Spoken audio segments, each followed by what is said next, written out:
The reading is taken from Matthew chapter 2 verses 1 to 12. After Jesus was born in Bethlehem in Judea during the time of King Herod, Magi from the east came to Jerusalem and asked, "Where is the one who has been born King of the Jews? We saw his star when it rose and have come to worship him." When King Herod heard this, he was disturbed, and all Jerusalem with him. When he had called together all the people's chief priests and teachers of the law, he asked them where the Messiah was to be born. "In Bethlehem in Judea," they replied, "for this is what the prophet has written. But you, Bethlehem, in the land of Judah, are by no means least among the rulers of Judah, for out of you will come a ruler who will shepherd my people Israel."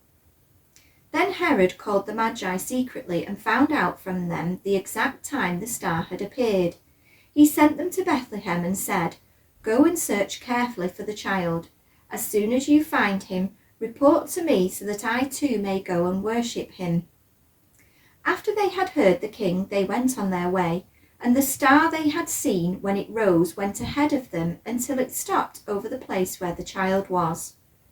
When they saw the star, they were overjoyed.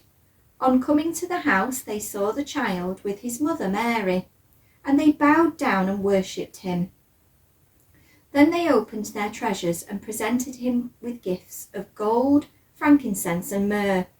And having been warned in a dream not to go back to Herod, they returned to their country by another route. Oh, I'm so stiff and sore.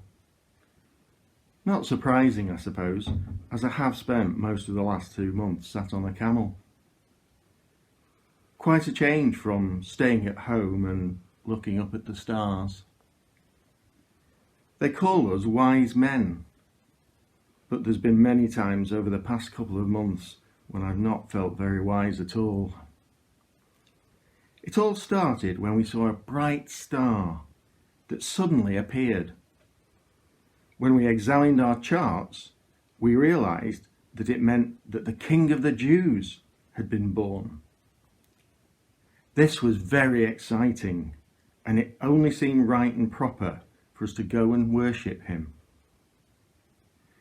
So we set off for Jerusalem, as we'd assumed that's where a newborn king of the Jews would be. Oh, it is such a long way to Jerusalem, and I did begin to wonder how wise we'd been. And when we got to the palace in Jerusalem, King Herod didn't know anything about a baby being born. It was all rather embarrassing, and I certainly didn't feel very wise then either. I expected Herod to laugh at us and kick us out, but actually he took the whole thing rather seriously. He met with his priests and then told us that we should go to a small town just south of Jerusalem called Bethlehem, as the baby was probably there.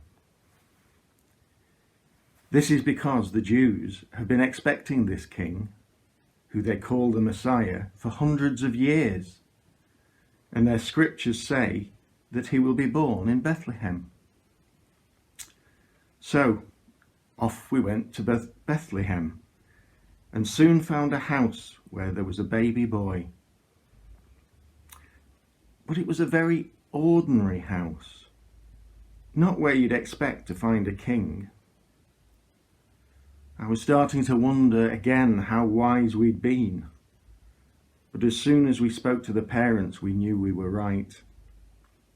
They knew that their baby was very special. They weren't even surprised that we wanted to come in and worship him. They've called him Jesus, which means God saves, because God sent him to save everyone in the world. So, was it wise to travel all that way and get so sore just to see a baby? Oh yes, definitely. I feel so privileged to have been one of the first people to bow down and worship the Messiah, the Saviour of the world. the most important person to ever be born. But I can't help wondering, why did God choose me?